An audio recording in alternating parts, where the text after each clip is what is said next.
warahmatullahi wabarakatuh. Apa kabar anak-anak? Hari ini kita akan memasuki tema 1, subtema 1, pembelajaran 5. Bagaimana? Sudah siap belajar bersama Bu Guru? Tetap semangat ya. Anak-anak, ini adalah yang akan kita pelajari pada pembelajaran 5. Terdapat muatan IPA, Bahasa Indonesia, dan SBDP. Secara rinci, nanti kita akan belajar tentang hewan vertebrata dan avertebrata, serta membuat gambar cerita dan menuliskan ide pokok masing-masing paragraf dalam bacaan. Nah anak-anak, sekarang coba perhatikan gambar ini. Coba. Nah, ini ada gambar seorang anak sedang bermain di taman. Kemudian di taman ada 2 ekor hewan, yaitu kelinci dan siput. Kira-kira begitu ya anak-anak. Nah, ini gambar apa sih anak-anak? Ada yang tahu? Ya, ini adalah gambar ilustrasi. Apa sih gambar ilustrasi?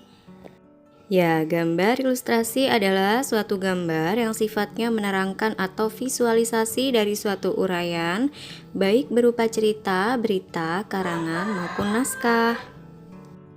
Sekarang kita perhatikan lagi gambar yang lainnya.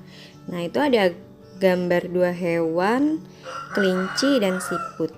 Kelinci dan siput sama-sama hewan, tetapi gerakannya kok berbeda ya. Kelinci bergerak lincah, berlari, dan meloncat. Sedangkan siput bergerak sangat pelan. Mengapa begitu ya?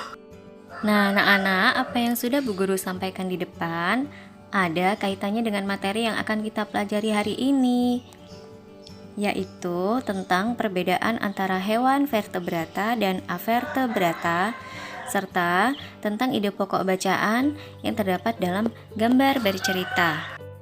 Perhatikan gambar berikut ini. Ya, di sini sudah ada gambar hewan-hewan vertebrata dan avertebrata. Nah, apa sih hewan vertebrata? Apa sih hewan avertebrata? Hewan vertebrata adalah hewan yang memiliki tulang belakang, sedangkan hewan avertebrata atau invertebrata merupakan hewan yang tidak memiliki tulang belakang.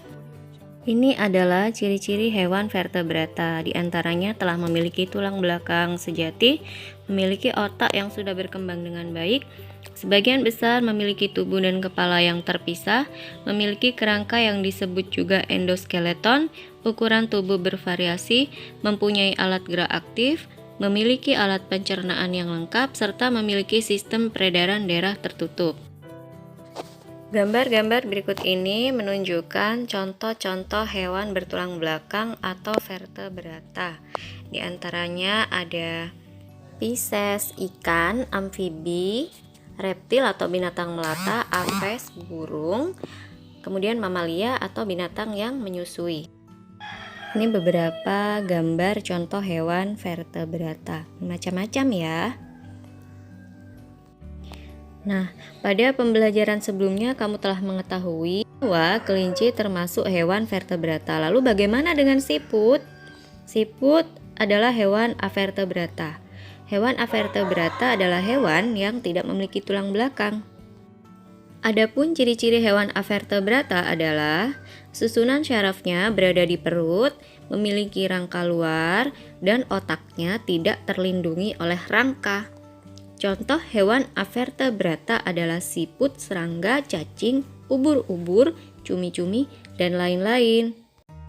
Ini adalah gambar-gambar hewan avertebrata. Contohnya serangga, hewan-hewan laut yang bertulang lunak, maupun hewan yang memiliki cangkang. Ingat ya, cangkang itu bukan tulang, tapi jaringan keras yang melindungi organ lunak hewan tersebut. Contohnya pada siput itu tadi ya. Berarti sudah diketahui ya perbedaan kelinci dan siput tadi. Kenapa kelinci bergerak lincah sedangkan siput berjalan pelan. Nah, ini adalah karakteristik kelinci. Di antaranya kelinci merupakan salah satu contoh hewan vertebrata. Yang kedua, gerakannya lincah dan cepat, bisa berpindah tempat dengan berlari, berjalan, dan melompat. Sedangkan siput merupakan salah satu contoh hewan avertebrata di mana gerakannya sangat lambat, kemudian berpindah tempat seolah-olah merayap. Siput bergerak dengan bantuan lendir yang menjadikannya licin. Sedangkan kelinci bergerak menggunakan kakinya. Setelah mempelajari perbedaan hewan vertebrata dan avertebrata, contohnya kelinci dan siput tadi, sekarang silakan kalian membaca cerita tentang siput bukanlah hewan lemah. Di buku kalian ya, silakan dibaca. Kemudian nanti kita coba untuk mencari ide pokok dari setiap paragraf pada cerita tersebut. Tentunya kalian sudah bisa ya mencari ide pokok setiap paragraf. Kita coba bersama-sama mencari ide pokok paragraf pertama ya. Sebelumnya dibaca dulu paragraf pertama. Siput menurut sebagian orang dianggap sebagai hewan yang lamban dan menjijikkan. Bahkan karena gerakannya yang lamban, tidak jarang orang membanding-bandingkannya dengan kelinci. Siput juga dianggap menjijikkan karena tubuhnya yang penuh lendir.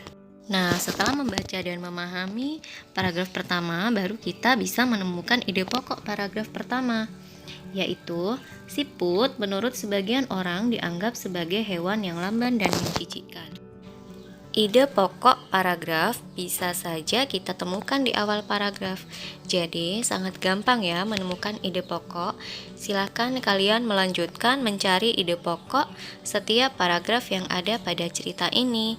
Selamat mengerjakan. Anak-anak, tadi di awal Bu Guru sudah menjelaskan sedikit mengenai apa itu gambar ilustrasi. Nah, sekarang kalian juga perlu mengetahui beberapa hal mengenai beragam gaya gambar dan ilustrasi. Berikut Bu Guru akan menyampaikan beberapa jenis atau corak gambar cerita atau ilustrasi. Yang pertama, corak realis. Realis merupakan gambar yang dibuat seperti keadaan aslinya, baik bentuk, ukuran, dan tata letaknya. Contohnya seperti lukisan berjudul Kapal Dilanda Badai karya Raden Saleh berikut ini. Yang kedua, karikatur. Karikatur merupakan gambar yang melebih-lebihkan atau mengubah dari objek aslinya. Gambar karikatur menyajikan objek dengan karakter yang lucu dan aneh. Biasanya gambar karikatur mengandung kritikan dan sindiran.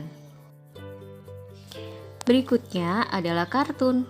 Kartun merupakan gambar yang berfungsi untuk menghibur dan berisikan humor. Gambar kartun dapat berupa tokoh binatang atau manusia. Yang keempat, dekoratif. Dekoratif adalah gambar yang disajikan dengan mengubah bentuk objek aslinya, namun tanpa menghilangkan ciri-ciri khasnya. Contohnya lukisan-lukisan seperti di gambar ya.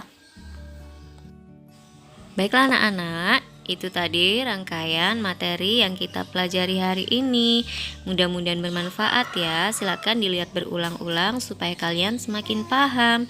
Jangan malas belajar, lanjutkan mengerjakan tugas-tugas yang diberikan oleh Bu Guru. Tetap semangat, jaga kesehatan. Wassalamualaikum warahmatullahi wabarakatuh.